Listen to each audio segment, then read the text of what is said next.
we are open, we are looking for শত্রু। রাজনীতির সমীকরণ যে সবসময় মেলে না তার জীবন্ত উদাহরণ লুৎফুজ্জামান বাবর।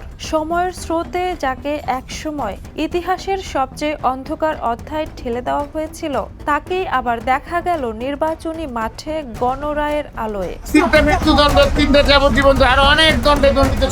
বাংলাদেশের রাজনীতিতে নাটকীয় বাঁকবদলের গল্প নতুন কিছু নয়, তবে লুৎফুজ্জামান বাবরের গল্প আলাদা করে নজর কাড়ে। বিএনপি নেতৃত্বাধীন জোট সরকারের সময় স্বরাষ্ট্র প্রতিমন্ত্রী হিসেবে দায়িত্ব পালন করা এই নেতা ছিলেন কঠোর সিদ্ধান্তের জন্য পরিচিত।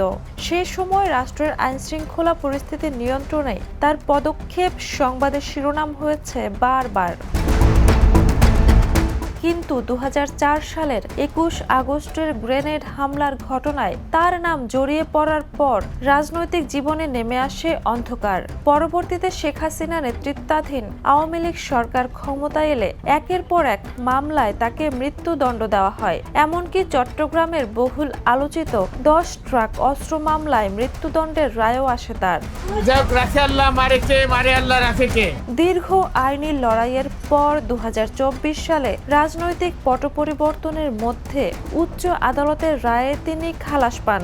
যে মানুষটি একসময় ফাঁসির মঞ্চের মুখোমুখি ছিলেন, তার সামনে তখন দরজা খুলে যায় নতুন সম্ভাবনার। অবশেষে 2026 সালে ত্রয়োদশ জাতীয় সংসদ নির্বাচনে নেত্রকোনা 4 আসনে বিএনপি প্রার্থী হিসেবে মাঠে নামেন বাবর। শেষ পর্যন্ত জনসমর্থনের জোরে ভূমিধস জয় পান তিনি। এক সময় মৃত্যুদণ্ডপ্রাপ্ত আসামি থেকে জনগণের ভোটে আইন প্রণেতা, এই প্রত্যাবর্তনে দেখিয়ে দেয় রাজনীতিতে শেষ বলে কিছু নেই। বিতর্ক, কারাবাস আর কঠিন সময় পেরিয়েও ভোটের রাজনীতিতে বাবরের ফিরে আসা নিঃসন্দেহে বাংলাদেশের রাজনৈতিক ইতিহাসে এক নাটকীয় অধ্যায়। Desk report, the news.